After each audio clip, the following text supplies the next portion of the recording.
Syarikat pemula atau startup turut terkesan akibat impak pandemik COVID-19. Di peringkat global, 40% syarikat pemula berada dalam zon merah dan dijangka gulung tikar dalam tempoh 3 bulan sahaja.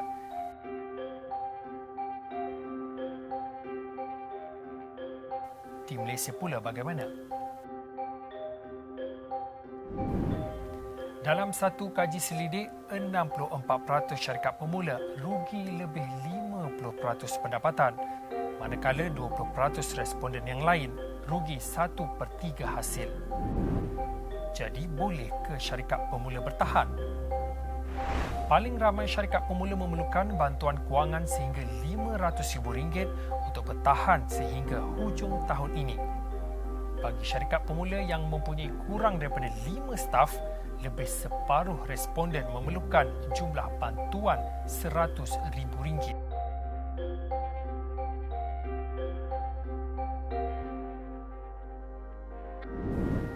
Lagi besar syarikat, lagi banyak bantuan dana diperlukan.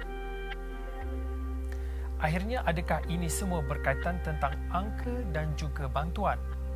Atau kelangsungan normal baharu perniagaan dan juga pekerjaan? Assalamualaikum dan salam sejahtera. Anda sedang menonton Agenda Awani dan malam ini saya ingin terus fokuskan kepada normal baharu kerana dengan pandemik COVID-19 banyak yang telah pun berubah dan antaranya yang paling terkesan adalah syarikat pemula ataupun startup. Oleh itu saya amat mengalu-alukan kedatangan dalam talian saudari Zulera Abu Bakar, Ketua Pegawai Eksekutif Magic. Magic memang perlu lakukan sesuatu sentuhan yang magical untuk pandemik ini kerana hasil daripada tinjauan yang Magic sendiri lakukan, ia agak mengejutkan bagi ramai orang, tapi mungkin orang yang sentiasa mengikuti syarikat pemula dan industri ini boleh melihatnya. Cuma saya nak ingin bermula terus dengan Zulera. Apa khabar? Lama tak jumpa. Kajian yang ataupun survey yang Magic lakukan, Zulera, 2 pusingan itu lebih kurang sebulan lepas, dalam jarak mungkin lebih kurang 10 ke 14 hari itu, ia tidak memberikan data-data yang agak mengujakan bagi ramai orang kerana 80% je begitu terkesan. Dan saya masih lagi cuba mencari berapa sebenarnya jumlah syarikat pemula ataupun startup di Malaysia. Mungkin Zulera boleh berikan kita sedikit imbasan kembali tentang kajian yang Magic lakukan tentang sama ada boleh atau tidak syarikat-syarikat pemula ataupun startup ini untuk meneruskan operasi dengan PKP dan MCO pandemik. Teruskan, Zulera. Terima kasih, Cam. So, seperti yang Cam katakan tadi, pihak Magic telah melakukan 2 saringan survey untuk mendapat feedback daripada startup community in terms of how they've been doing during this COVID period. So, satu survey kita lakukan sebaik sahaja MCO dimulakan, iaitu saya rasa sehari selepas MCO dimulakan. Dan survey keduanya, kita lakukan sebaik sahaja prihatin diumumkan, package prihatin diumumkan. So daripada survey pertama, kita mendapati bahawa keadaan startup community ini kurang memberangsangkan. So kita rasa kita dapat feedback yang startup ni tidak boleh beroperasi untuk tempoh masa yang lama. More than 45% of the survey results indicated that they will not survive 2 months, right? If the MCO continues, that is the situation. And the reason behind that is memang kita boleh lihat bahawa adalah reasons behind drop in revenue. Sales tidak boleh dilakukan dan sekatan ataupun PKP ini memang terkesan lah. Startup ini memang terkesan melakukan PKP. Dan jika kita lihat beberapa minggu selepas itu, prihatin pula diumumkan. Dan package prihatin ni, kita memang welcome package prihatin ni sebab dia memang package yang sungguh menyeluruh, yang kita rasakan sungguh menyeluruh dan juga meliputi segala semua lapisan business, right? All communities of business was basically taken care of through this stimulus package. Cumanya, startups ni kita perlu ingat bahawa they are very unique in that sense. Their business model is very unique, and they are basically business models that are very asset-like. So they're very dependent on online businesses. They are very dependent on online sales, right? So because the business model ni lain sikit, it's a bit hard for them to avail themselves to the package that was announced by the stimulus. Although the stimulus, we were of the opinion that it is actually a very inclusive package. However, not all startups were able to access the stimulus package, right? Because of the business model, right? Not all of them can actually benefit from the loans that were actually announced through the stimulus package. That's the key. So what we've actually done is that the second survey also indicated that because of this very reason, their situation did not improve too much. Right? So the lifeline in that sense remains short. Zulera, saya ada bertemu bual dengan Dr. Siva Palan dan juga Aaron Sarma. Mereka ni golongan pemangkin lah, accelerator kan.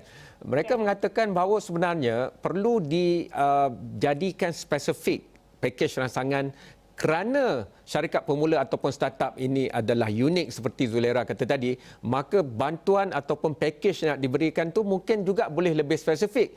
Tapi yang bagusnya bukanlah perlu beratus bilion. Mereka mengatakan hanya di antara mungkin 500 juta sahaja sudah cukup untuk membantu memberikan talian hayat kepada syarikat-syarikat pemula. Zulera lama dulu melihat kepada pelaburan, kepada syarikat pemula, syarikat teknologi dan sebagainya. Bagaimana pandangan Zulera terhadap perkara ini? Perlukah diberikan secara spesifik kerana mereka adalah unik dan mereka penting untuk negara? Okey, Cam, itu adalah cadangan yang sungguh baik, ya. Sebab talian hayat is the word, right? So sekarang ni sebab business model yang sungguh unik, loans from the banks, conventional banks usually will not be very suitable for startup type businesses.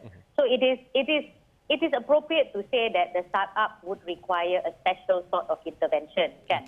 So bila kita katakan special sort of intervention, kita juga cover requirements yang startup perlukan dalam survey kita juga, right? So kita buatkan survey untuk mendapat tahu berapa sebenarnya startup ini perlukan untuk tempoh masa yang pendek. So talian hayat ni is the right word in that sense. So we want to provide lifeline. So based on the survey, we've actually got to know that in the next 6 months, right, most of the startups require anywhere between 500,000 to 1 million. Itu majority. That's basically like a ballpark figure that the startup would need to operate. That's literally an amount to actually sustain on a monthly basis to actually operate the business, right? And ini bukan untuk mengembangkannya, ini hanyalah untuk operate business tu sahaja. Talian hayat, ya. So kalau kita lihat, amount yang diperlukan tak banyak. Tetapi startup tu pun amountnya bukan banyak. So kita mungkin nak save dalam 2,000 sehingga 3,000 startup. Of course, the number of startups in Malaysia are more, but also we need to look at the amount of active startups that are available. So based on our database, kita ada dalam 2,000 hingga 3,000 yang aktif sekarang. Zulera, kalau itu adalah fokusnya, kebanyakan startup juga mereka belum lagi, kalau manusia mereka belum mendapat kunci lah kata orang putih. They haven't got the key at 21 yet. Ada yang peringkat A, ada peringkat B, ada yang pre-seed. Jadi mungkinkah kerajaan boleh bekerjasama secara strategik dengan angel investor, pelabur-pelabur, kerana kebanyakannya adalah pelabur yang begitu rapat dengan usahawan-usahawan ini. Mereka tidak seperti syarikat lain yang macam restoran ke yang boleh berdikari tanpa bercakap dengan pembiaya mereka.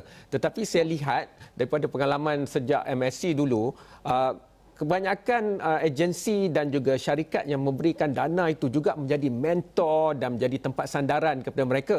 Malah keputusan mereka dalam juga ada kuasa dalam equity dan sebagainya. Pandangan Zulera, kerana Dr. Siva dan Aaron ada mengatakan mungkin perlu diberi padanan di mana kerajaan letak nisbah 5-1 kepada pembiaya-pembiaya ini. Seperti Singapura, mereka negara maju, mereka letakkan nisbah 7:1. Maknanya kalau kerajaan letak 700,000, mungkin pembiaya boleh letak 100 atau 200,000. Okay, Cam, so I think the point that you brought up is a valid point sebab saya nak katakan kat sini startup ni seperti yang kita tahu cara pembiayaannya melalui peneroka modal, so venture capital, right? So that is the group that will be investing in startups. So these are usually high risk, investors that invest in high risk products. Now, bila kita katakan tu angel investor adalah juga early investors, early venture capital investors. Those are angel investors. Jika kita melihat daripada sudut nisbah, saya rasa nisbah ini adalah satu discussion yang perlu dilihat daripada semua sudut. Okay. Sebab kalau kita lihat cuma daripada sudut kerajaan membiayai itu susah sedikit, right? Okay. So kita perlukan nisbah yang optimal in the sense that the private sector and the government sector can cooperate in terms of investing into the startup ecosystem. Okay. So kita juga perlu hati-hati di sini, ya, Cam. Kita tak boleh mengeluarkan nisbah yang sungguh dependent on the government, right? Okay. Kita tidak mahu government sahaja untuk invest dalam startup ecosystem. Government can help. Government should be facilitating investment into the ecosystem, but they shouldn't be involved too much into the investment into the ecosystem. Itu pada pendapat saya. Role kita sebagai government adalah untuk facilitate, right? So our role is to facilitate private investments into the space. So perhaps maybe certain incentives into facilitating private investment into the space could be the role of the government in addition to providing some form of capital. Tapi cumanya nisbah tu kena dilihat dengan berteliti lah. Faham. Ya. Tentunya orang yang meminta akan sentiasa meminta tinggi. Kalaupun dikurangkan, dia akan rendah. Saya rehatkan dulu diskusi ini. Kemudian saya nak pulang pada diskusi kita tentang normal baharu ini. Ini adalah peluang yang dilihat ramai untuk mengubah banyak perkara, bukan saja di Malaysia tapi di seluruh dunia. Begitu juga kepada syarikat-syarikat pemula dan ekosistemnya. Bagaimana kini kita boleh mengubah ini, kerana syarikat pemula juga dilihat sebagai pemberi penyelesaian. Bukan hanya kita mahu membantu supaya mereka terus beroperasi, tapi yang penting antara syarikat atau keusahawanan yang paling laju untuk menghasilkan perkhidmatan ataupun produk secara inovatif adalah syarikat-syarikat pemula. Dulu kita tak pernah nak minta makanan secara dalam talian dan boleh bayar semua datang sendiri dan dapat ganjaran dan sebagainya. Kini dengan PKP misalnya, kita boleh hanya meminta pesanan melalui telefon mudah alih. Jadi mereka yang boleh berfikir ke depan ni kebanyakannya berada dalam syarikat pemula. Bagaimana kita nak gunakan peluang MCO, PKP dan sebagainya untuk membawa ekosistem kita ke tahap yang lebih tinggi. Itu saya nak minta Zulairat kongsikan selepas ini, kerana Zulairat pandai dalam modal teruka, pandai dalam keusahawanan, pandai dalam undang-undang. Jadi kita nak gabungkan semua itu, apa yang boleh membawa kita ke depan dan tidak jadikan pandemik ini sebagai penghalang. Sebenarnya itu selepas ini.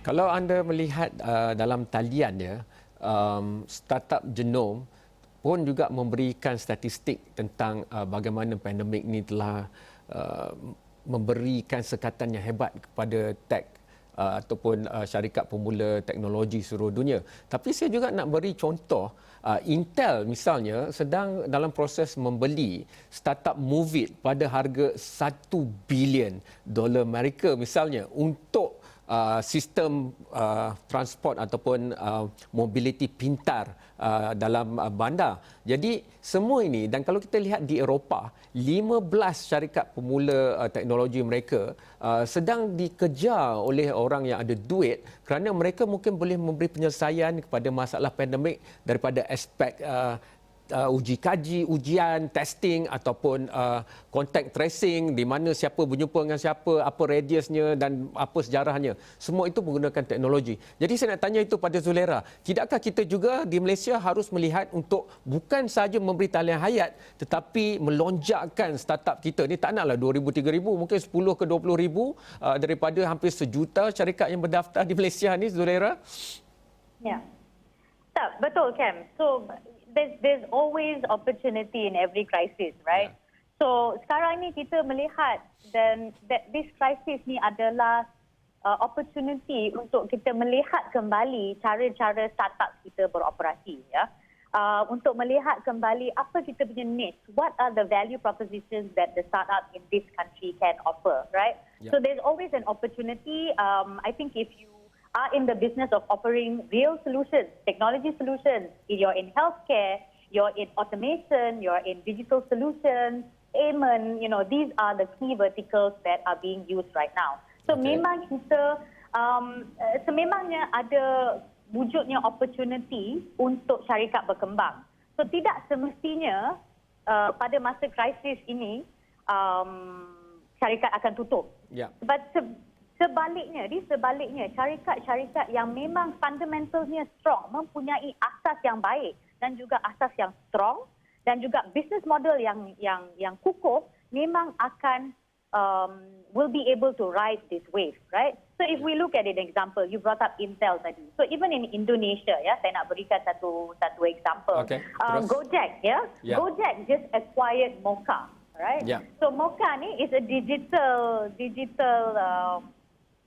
point of sale system, right? So this is basically Gojek's way of acquiring and expanding inorganically for now, right? During the crisis period. It just means that you're just taking opportunities to actually leverage on solutions that are available in the market, right? So it just makes them stronger. And it's just not one. I mean, even in India it is happening, in China it is happening. So most of the bigger startups are looking for acquisition opportunities right now.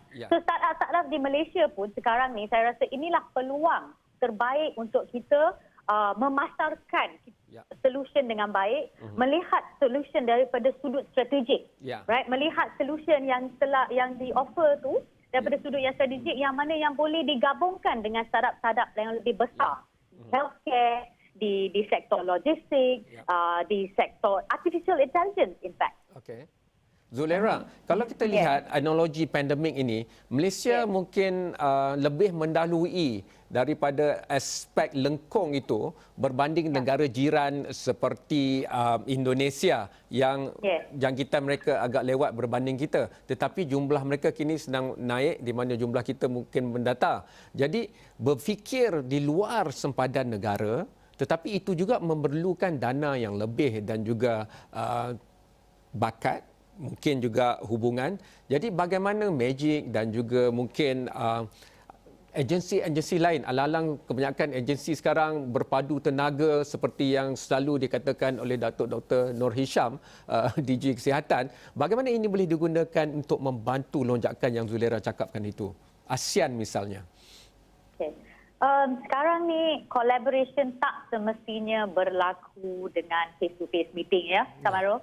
So kita boleh lihat dengan keadaan PKP dan juga COVID ini, kerja masih berjalan, right?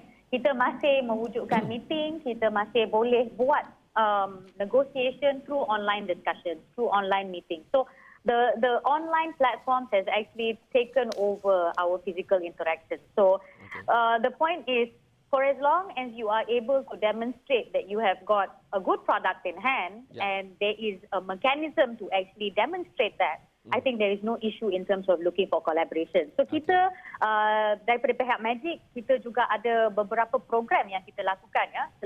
Sebagai contoh, kita ada bootcamp. Kita juga ada Global Accelerator Program that we are actually launching very soon. And all of these programs kita akan melakukan atas talian. right? Tak semestinya kita buat physical training. Kita akan buat kesemuanya atas talian, dan juga kita juga recently secured a regional partnership with RISE. Yeah? RISE is a regional powerhouse that looks at innovation and also corporate innovation specifically. So fokus ini adalah untuk kita menghubungkan startup Malaysia, local product into the regional market through regional partnership. Right, so we've just signed that up. Zulera, nak buat semua tu, kita kena ada pendekatan sains dan data.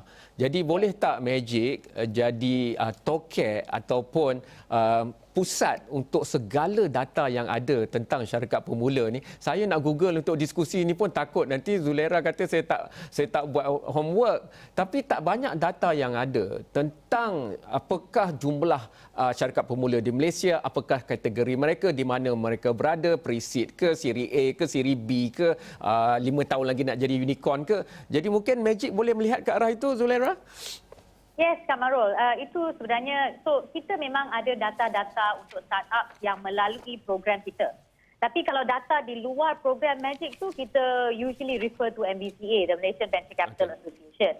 So they usually would have data. But I'd agree with you, we probably need a more comprehensive approach towards data collection, which sekarang ni di bawah MOSTI kita memang melihat cara-cara untuk consolidate this data for us to have a more cohesive approach towards data collection. Okey. Terima kasih banyak Zulera. Patutlah mesti banyak buat webinar sekarang ni. Mesti Magic yang tolong juga itu. Beri idea itu. Terima kasih banyak. Tidak cukup untuk...